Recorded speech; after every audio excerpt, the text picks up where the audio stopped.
स्वागत करुच्ची। मुझे आपको आलू कांकण भजा करके देखेबी। जदि आज भिडियोटी आपको भल लगे तेज लाइक कमेंट शेयर करेंगे।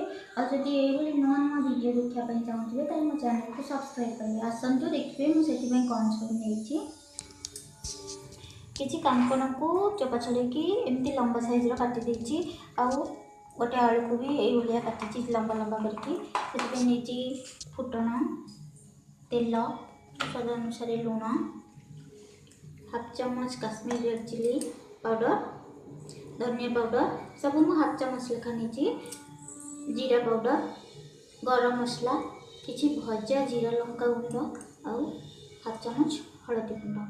आसतु देखिए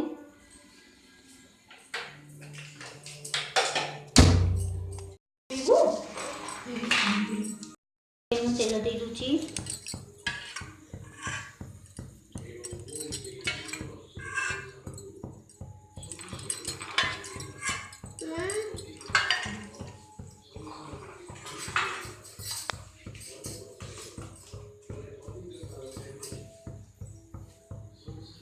तेल ताटिगलानी एबे फुटण दूची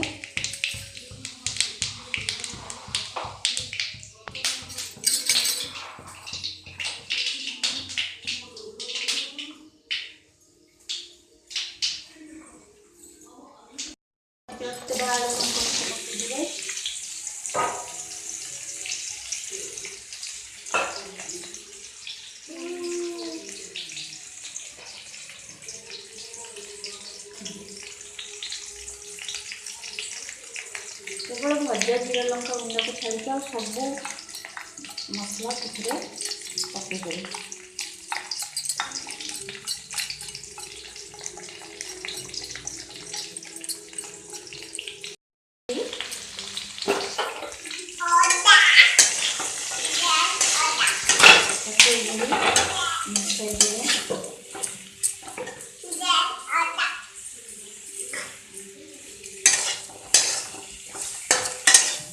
भल भाव मिसेदेवे सिझापी अल्प टिके पानी देदेवे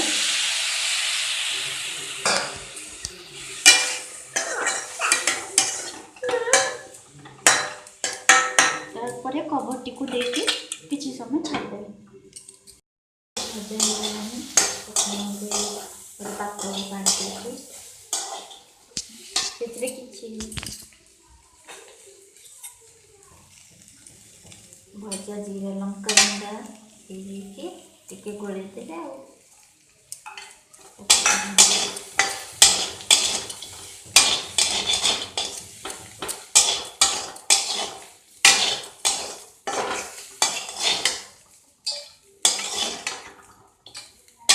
आलू कांकण भजा प्रस्तुत हो सारी। आपने घर निश्चय ट्राए करेंगे रुटी सहित भात सहित खाईपर। और जब आपको ये रेसिपी भल लगे तेज आपको लाइक कमेंट शेयर करेंगे। मो चैनल ये नुआ नुआ वीडियो देखापी चाहूँगे चैनल को सब्सक्राइब करेंगे। धन्यवाद।